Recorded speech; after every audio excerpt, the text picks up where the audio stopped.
नमस्कार दोस्तों। जियोमॉर्फोलॉजी की श्रृंखला के अंतर्गत आज के इस वीडियो में देखेंगे नदी के जल के कार्य, नदी के द्वारा अपर्दन और निक्षेप के द्वारा निर्मित आकृतियों की बात करेंगे। क्योंकि जियोमॉर्फोलॉजी की श्रृंखला के अंतर्गत हम पढ़ रहे थे, तो उसके अंतर्गत आइए देखते हैं नदी के जल के कार्य। दरअसल देखेंगे तो नदियाँ भूतल पर समतल स्थापित करने के लिए 3 तरीके के रूपों में करती हैं। मतलब कि अगर जो नदियों का मुख्य रूप से कार्य क्या होता है कि जो धरातल पर जो अव्यवस्था है, अव्यवस्था का मतलब ऊंचे उठे हुए खंडों को समतल करना। मतलब नदियाँ किस लिए बहती हैं? समतलीकरण के लिए बहती हैं। और उन समतलीकरण को है वो 3 रूपों में करती हैं। वो कौन कौन से होते हैं? जिनको हम लोग बोलते हैं त्रिकल कार्य या 3 फेज वर्क बोलते हैं। तो नदियाँ भूतल पर समतल स्थापित करने के लिए 3 रूपों में करती हैं कार्य। जो 3 त्रिकल कार्य 3 फेज: अपर्दन, परिवहन, निक्षेप। मतलब चट्टानों द्वारा अपर्दन करना उनके बाद उनका परिवहन कर देना और कहीं ले जाकर निक्षेपित कर देना। इस तरीके से करती हैं। और अपर्दन कार्य में जब हम देखेंगे तो मुख्य रूप से हम देखेंगे तो ये ढाल, जो अपर्दन का कार्य होता है वो ढाल, वेग तथा अवसाद पर आधारित होता है। मतलब जो अपर्दन हो रहा है वो किस पे आधारित होगा? नदियों की ढाल कैसी, उसके ऊपर डिपेंड करेगा कि नदी कितना ज़्यादा अपर्दन करेगी, कितना कम करेगी। दूसरा, नदी के वेग के ऊपर डिपेंड करेगा। नदी जितना उसका वेग ज़्यादा होगा उतनी ज़्यादा वो अपर्दन भी करेगी, उसके ऊपर डिपेंड करेगा। और दूसरा है अवसाद के ऊपर, कि नदियों में कितने सारे अवसाद हैं जिनके आधार पर अपर्दन, क्योंकि अवसादों का भी अपर्दन में योगदान होता है। अवसाद से टकराते हैं, इसकी वजह से अपर्दन होता है। अभी हम आगे बात करेंगे। तो ये 3 रूप से देखें तो अपर्दन का जो कार्य होता है वो मुख्य रूप से ढाल, वेग तथा अवसाद पर आधारित होता है। अवसादों को भी जब हम देखेंगे तो अवसाद में हमें देखने को मिलेगा जैसे ग्रेवल है, रेत है, सिल्ट है, क्ले है, इतने सारे हमें देखने को। और इसमें भी देखेंगे अवसादों में हमें देखने को मिलेगा बड़े बड़े पत्थर, छोटे पत्थर, बहुत सारे पत्थर वगैरह भी हमें देखने को मिलेंगे। अब इसमें हम देखें तो ग्रेवल, रेत, सिल्ट, क्ले में तो एक है बोल्डर। अब ग्रेवल में जब देखेंगे तो उसको 4 पार्ट में डिवाइड किया गया है ग्रेवल को, जिसमें बोल्डर है जो 256 mm है, कोबुल है जो 64 से 256 mm, पेबुल 4 से 64 mm, ग्रेनुल 2 से 4 mm। पेबुल दरअसल हम लोग इतिहास में पढ़ते हैं, पेबुल नाम का एक हथियार भी था। आप बताइए कब का है पेबुल, किस काल का है? आप बताइए। मैंने प्राचीन इतिहास में इसके बारे में जिक्र किया। पेबुल तो 4 से 64 mm, ग्रेनुल जो है वो 2 से 4 mm है। तो ये इतने सारे होते हैं: बोल्डर, कोबुल, पेबुल, ग्रेनुल। तो इतने सारे हैं। अब इसमें अपर्दन के रूपों की बात करेंगे। दरअसल इसमें मैंने भी बताया कि गति के ऊपर या नदियों के वेग के ऊपर डिपेंड करता है कि नदी किस तरीके से अपर्दन करेगी। उसको लेकर के एक साइंटिस्ट थे जिनका नाम था गिलबर्ट। उन्होंने अपना छठी शक्ति का सिद्धांत दिया था।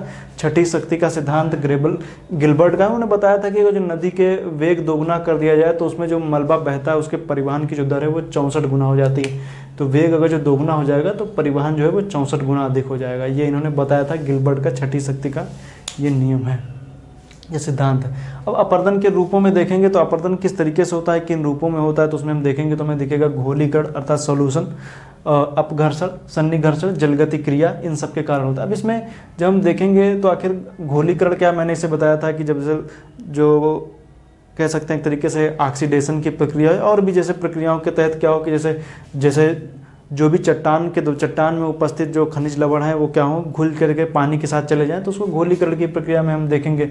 अपघर्षण का अर्थ होता है कि जैसे अपघर्षण मतलब कि जब चट्टानों के साथ जब पानी बहता है तो चट्टानों के किनारे को काटता हुआ चलता है, तो उसमें छोटे छोटे कण होते हैं वो आसपास की चट्टानों को काटते हैं। उसको हम लोग क्या बोलते हैं? अपघर्षण बोलते हैं या अब्रैक्शन बोलते हैं, अब्ट्रैक्शन बोलते हैं। दूसरा है सन्निघर्षण।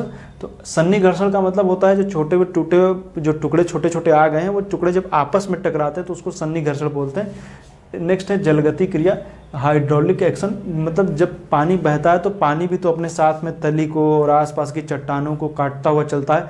तो पानी में भी हाइड्रोलिक प्रेशर की वजह से या हाइड्रोलिक प्रेशर की वजह से क्या होता है कि पानी जो है आसपास अपर्दन करता है। इसको जलगति क्रिया, हाइड्रोलिक एक्शन कहते हैं। तो इतनी सारी प्रक्रियाएं होती हैं जो अपर्दन के रूप में होती हैं। तो इनको आप याद रखिए कौन कौन से क्या क्या कैसे होता है। अब आइए देखते हैं निर्मित आकृतियाँ कैसी हैं, इसमें कौन कौन सी आकृतियाँ निर्मित होती हैं। तो इसमें मुख्य रूप से अपर्दनात्मक और निक्षेपात्मक। अपर्दन मतलब जिनके अपर्दन हो चुका है उसमें निर्मित आकृति, और उसके बाद में जो अपर्दन के परिणाम स्वरूप जो निक्षेप मिला है उसको कहीं जमा कर दिया जाए तो उसे निक्षेप जनिक आकृति बन जाएगी। तो अपर्दन के अंतर्गत हम देखेंगे तो वी आकार घाटी, गाज, कैनन, जलप्रपात या क्षेत्रिकाएं, संरचनात्मक सोपान, नदी विसर्प या इसे मियांडर भी कहते हैं, नदी वेदिका और संप्राय मैदान। निक्षेपात्मक में बाढ़ का मैदान, डेल्टा, प्राकृतिक तटबंध, जलोढ़ पंख और जलोढ़ शंकु भी इसमें आ जाएगा। तो इतने सारे जैसे बाढ़ का मैदान, डेल्टा, प्राकृतिक तटबंध, जलोढ़ शंकु या जलोढ़ पंख। अब इसमें देखें तो हमें देखने को मिलेगा जैसे कोई नदी बहती है तो अपनी नदी क्या करती है कि एक घाटी बनाती है, इसको हम लोग बोलते हैं वी आकार घाटी। वी आकार घाटी का मतलब है नदी जैसे ये आप देख रहे हैं यहाँ पहले ये कुछ इस तरह रहा होगा, ये इस तरीके से रहा होगा, लेकिन नदी क्या करी, बहते बहते बहते बहते अपने तली को काटती है ना नदी सबसे ज़्यादा, अपने तली को काटते हुए वहाँ पर क्या कहती है, गहराई बन जाती है, इसको बोलते हैं वी आकार की घाटी। तो मतलब जो क्या वी के शेप की आकृति जो बनती है अपर्दन के द्वारा, उसको वी आकार घाटी कहते हैं। नदियाँ अपने आधार तल को प्राप्त करने के लिए घाटियों का लंबवत कटान करती हैं, इसके वजह से क्या होता है, वी आकार घाटी बन जाती है। अब वी आकार की घाटी जब थोड़ी सी बड़ी हो जाएगी तो उसको गार्ज बोल दिया जाता है, और जब ज़्यादा बड़ी होती है तो उसको कैनियन बोल दिया जाता है। गार्ज में जैसे आप एक नदी ले लीजिए ब्रह्मपुत्र का, जैसे कोरबा गार्ज है, कैनियन में ग्रैंड कैनियन ले लीजिए, तो इस तरीके से गार्ज और कैनियन बनते हैं। तो ये हो गया गार्ज कैनियन। नेक्स्ट हम बात करेंगे जलप्रपात या छिपरिका। तो जलप्रपात जैसे ये हो गया, यह है जलप्रपात। जलप्रपात मतलब कि वाटरफॉल, जलपात। अब जैसे कोई ऊपर से पानी जब गिरता है तो उसको हम जलपात कहते हैं। इसमें क्या होता है कि कठोर चट्टानें, मुलायम चट्टानें जो होती हैं उनका अपर्दन होता है, उससे निर्मित आकृति जलपात होती है, नदियों के द्वारा निर्मित। अब इसमें जैसे ये सोपानी क्रम में हो जाए, मान लीजिए नदी क्या है कुछ इस तरीके से सीढ़ी नुमा या कठोर चट्टान, मुलायम चट्टान एक क्रम में आ जाए और एक सीढ़ी की नुमा संरचना बन जाए तो उसको छिपरिका कह दिया जाता है। तो ये हो जाती है छिपरिका। इसके बाद हम देखेंगे तो हमें देखने को मिलेगा नदी विसर्प या मियांडर। नदी विसर्प का मतलब नदी के द्वारा जब जो कह सकते हैं सांप के से जो नदी चलती है ना, उसको नदी विसर्प कहते हैं। अब विसर्प में जैसे इसको विसर्प भी कहते हैं या इसको मियांडर के नाम जानते हैं। मियांडर दरअसल एक नदी के नाम पे इसका नाम मियांडर रखा गया है। तो ये जो बनता है ये इसको बोलते हैं, ये नदी के सर्प के जैसे विसर्प बनते हैं उसको नदी के, इसको मियांडर के नाम से जाना जाता है। अब मियांडर में देखें तो ये जो इसका जो एक कर्व है, कर्व को मियांडर बोला जाता है, और कर्व का जो बिल्कुल जो सकरा वाला हिस्सा होता है एक कर्व से दूसरे कर्व के बीच का, उसको मियांडर ग्रीवा के नाम से जाना जाता है, मियांडर ग्रीवा। अब यहीं पर जैसे इस तरीके से नदी सर्प के आकार के से बन गई। अभी मान लीजिए नदी यहाँ से क्या करे कि अपर्दन करके इसी जगह पे सीधे बहना शुरू हो जाए और आगे ना बहे, यहाँ पर अवसाद का जमा हो जाए और नदी जो है पहले इस तरीके से बहती थी अब इस तरीके से बहने लगे, तो ऊपर जो निर्मित बनेगी झील इसको बोला जाएगा गोखुर झील बोल दिया जाएगा। तो ये निर्मित क्या हो जाएगी, गोखुर झील निर्मित हो जाएगी। इसके बाद हम देखेंगे तो हमें देखने को मिलेगा नदी वेदिका। नदी वेदिका क्या होता है ये देखते हैं। दरअसल नदी जब बहती तो भी मैंने बताया था कि संरचनात्मक सोपान के रूप में यहाँ पर ऐसे मान लीजिए नदी इस तरीके से बहे और कठोर चट्टान, मुलायम चट्टान दोनों तरीके से इस तरीके से नदियों की घाटी के रूप में एक सोपान के जैसे सीढ़ी नुमा आकृति बन जाए तो उसको बोला जाता है संरचनात्मक सोपान। और उसकी एक पार्ट ले लीजिए उठा करके से ये वाला हिस्सा ले लीजिए तो इसको वेदिका बोल दिया जाता है। क्या है मतलब जो सोपान जो होता है नदियों के सोपानों का एक क्रम होगा जब ले तो उसको वेदिका के रूप से जानते हैं। तो ये क्या है, ये वेदिकाएं हैं इसमें दिख रही, ये क्या वेदिका है। अब इसमें भी होता है कि दो वेदिकाएं एक साथ हों तो समानांतर वेदिका और ये सब है, लेकिन ज़्यादा इसमें जानने की जरूरत नहीं है। इतना याद रखिए संरचनात्मक वेदिका है, इसको वेदिका के नाम जानते हैं, ये याद रखिएगा संरचनात्मक वेदिका। संप्राय मैदान, जब नदियाँ पूरी तरीके से अपने आधार तल को प्राप्त कर लेती हैं और उसके द्वारा निर्मित जो मैदान होता है तो उसको हम लोग संप्राय मैदान कहते हैं। मतलब कि जहाँ पर पहले पर्वत हुआ करता था नदियों ने उसको पूरा काट छांट के बराबर कर दिया, उसको बोला गया, क्या बोला गया, उसको बोला गया संप्राय मैदान। अब इसमें और हमें देखने को मिलेगा निक्षेपात्मक आकृतियों में जब देखेंगे तो बाढ़ का मैदान, मान लीजिए जहाँ पर बाढ़ का मैदान आता है, एग्जाम्पल के तौर पर आप जैसे उत्तर भारत में गंगा का जो मैदान आप लेते हैं तो बाढ़ के द्वारा निर्मित मैदान को हम लोग इस अवसादों के जमाव की वजह से इसको हम लोग किस में रखते हैं, ये निक्षेपात्मक आकृति में आता है। उसके बाद होता है डेल्टा, नदियों के द्वारा निर्मित, जहाँ पर नदी का मुहाना, जहाँ पर नदियाँ समुद्र से मिलती हैं उनको डेल्टा कहते हैं। डेल्टा दरअसल देखें तो इनका मुहाना काफ़ी चौड़ा होता है और यहाँ पर अवसादों के जमाव बीच बीच में पाए जाते हैं और नदियाँ कई शाखाओं में डिवाइड हो जाती हैं, उसको डेल्टा कहते हैं। लेकिन जब कभी कभी होता है कि नदियों के मुहाने पर अवसादों का जमाव हो जाता है और नदी का जो जल है वो काफ़ी स्तर पर बढ़ने लगता है, तो ये काफ़ी ऊंचाई से जब जल एक तरीके से कह सकते हैं कि वो पानी का फैलाव ना होकर के एक धारा के रूप में मिलता है तो उसको एस्चुरी कह दिया जाता है। तो एस्चुरी, अब इसमें क्या होता है कि यहाँ पर जमाव की वजह से नदियों के जो बहता है न पानी जब बहता है तो बहाव की वजह से यहाँ पर देखें तो छोटे छोटे, जैसे ये नील नदी का डेल्टा मैंने आपको बता दिया, तो यहाँ पर क्या होता है कि ये अवसादों की वजह से क्या होता है कि नदियों के जल में बाधा उत्पन्न होती है बहने में, तो नदियाँ छोटी छोटी शाखाओं में विभाजित हो जाती हैं और काफ़ी यहाँ पर नदियाँ काफ़ी छिछले रूप में आपको देखने को मिलती हैं, मतलब गहराई ज़्यादा नहीं होती। अब इसमें डेल्टा के भी कई प्रकार होते हैं, पंखाकार डेल्टा, चापाकार डेल्टा और बहुत सारे इस तरीके डेल्टा। जैसे नील नदी का डेल्टा कैसा है, चापाकार डेल्टा है, चाप कैसे आर्क के जैसे आपको दिखता है। अब जैसे इसी तरीके से मिसिसिपी नदी का डेल्टा जो है वो किस तरीके से दिखता है आपको, पंजाकार, किसी पंछी के पंजे के जैसा दिखता है, उसको पंजाकार डेल्टा बोला जाता है। मैंने ये सब डेल्टा की वीडियो वगैरह मैंने बना रखी है, वर्ल्ड ज्योग्राफी की प्लेलिस्ट में आएंगे तो आपको मिल जाएगा, उसमें प्रकार भी मैंने बताए हैं। अब इसमें अब आइए देखेंगे तो देखेंगे आपको दिखेगा प्राकृतिक तटबंध। प्राकृतिक तटबंध का मतलब है जब नदियां बहती हैं तो उसके आसपास में अपने अवसाद को ला करके, नदियों में जब घुमाव की स्थिति बनती है, अपने मोड़ पे आती है तो एक तरफ अपना मलबा जमा करती हुई चली जाती हैं। तो नदियों के द्वारा अपने किनारों पर, दोनों किनारों पर इकट्ठा किए गए अवसादों को हम प्राकृतिक तटबंध के नाम से जानते हैं। ये नेचुरल लीव्स के नाम से इसको जाना जाता है। तो ये होता है प्राकृतिक तटबंध, याद रखिएगा प्राकृतिक तटबंध। ये फिगर है उसका प्राकृतिक तटबंध का।